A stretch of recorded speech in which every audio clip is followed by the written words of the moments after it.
कबूल किया। मुलजिम साकिब जो कि गिरफ्तार हुआ है उसने ये एतराफी बयान दिया है।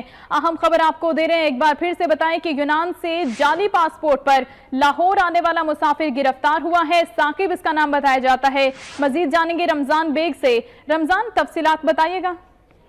जी बिल्कुल, लाहौर एयरपोर्ट पर एएसएफ और कस्टम ने मुश्तरका जो कार्रवाई करते हुए जो मुलजिम है साकिब, इसको गिरफ्तार किया है, जबकि इसके जो साथी हैं उनकी गिरफ्तारी के लिए भी जो है पुलिस फोर्स जो है मुतहरिक है। इसके अलावा अगर देखा जाए तो इमिग्रेशन का जो अमला था उसने यूनान से जब ये लाहौर पहुंचा उस वक्त चेकिंग के दौरान जब इसे चेक किया गया तो ये जाली पासपोर्ट पर लाहौर आया था, जिस पर इमिग्रेशन, कस्टम और एएसएफ की टीमों ने इसे गिरफ्तार कर लिया है। एएसएफ की टीमें और इमिग्रेशन हुकाम का ये कहना है कि अरसा दराज से ये लोगों को झांसा देकर मुख्तलिफ लोगों को भी बाहर भिजवा चुका है और वहां से लेके भी आ चुका है। ताहम इसकी तहकीकात भी की जाएगी कि आया कि इसमें कौन कौन से लोग मुलविस हैं और ये कहां कहां पर रहायश पजीर है। इसकी निशानदही पर और टीमें भी बनाकर इन लोगों को गिरफ्तार